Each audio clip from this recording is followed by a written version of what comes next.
Hello! Street style falooda ఎలా చేస్తారో తెలుసుకోవాలనుకుంటున్నారా? అయితే ఈ వీడియో మీకోసమే. ఏం లేదండి, ఒక గ్లాస్ తీసుకున్నాడు కదా!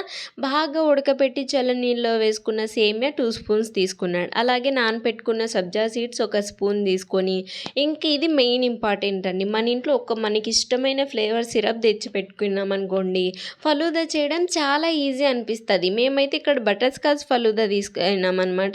సో దట్ ఒక 2 స్పూన్స్ పైనే ఆ సిరప్ వేసేసి, ఇంకా ఐస్ క్రీమ్స్ మీ ఇంట్లో ఏ ఐస్ క్రీమ్ ఉంటే ఆ ఐస్ క్రీమ్, ఇక్కడ ఆయనతో ఉన్న 4 రకాల ఐస్ క్రీమ్స్ అదో స్కూప్ వేసుకున్నాడనమాట. బటర్ స్కాచ్, స్ట్రాబెర్రీ, చాక్లెట్ అలాగే వెనీలా ఫ్లేవర్. ఇంకా రబడీ ఫలూదా ఆర్డర్ ఇచ్చాం కాబట్టి ఈ పాయింట్ ఆఫ్ టైంలో రబడీ యాడ్ చేసేసాడు. మనకి రబడీ లేదు కదా ఇంట్లో, అలాంటప్పుడు మీరు బాగా కాచి చల్లార్చి పెట్టుకున్న ఫ్రిడ్జ్లో పెట్టుకోండి. పాలు చల్లగా అయి ఉండాలన్నమాట. ఆ పాలు వేసేసుకొని, ఇంకా మీ ఇంట్లో ఉన్న dry fruits, tutti frutties, jellies add చేసుకొని బాగా మిక్స్ చేసుకొని తిన్నారనుకోండి, చాలా బాగుంటుంది. ఇంక ఈ సేమియా బదులు లేదు మాకు ఫలూదా వేరే వస్తాయనుకుంటే సూపర్ మార్కెట్స్లో ఫలూదా సేవ్ అని దొరుకుతుంది. ఆ సేవ్ తెచ్చుకొని మీరు ఉడకబెట్టుకొని ఈ సేమియా ప్లేస్లో అది వాడుకోవచ్చు అనమాట. ఎమ్మి ఫలూదా రెడీ అయిపోయింది. నచ్చిందా? సబ్స్క్రైబ్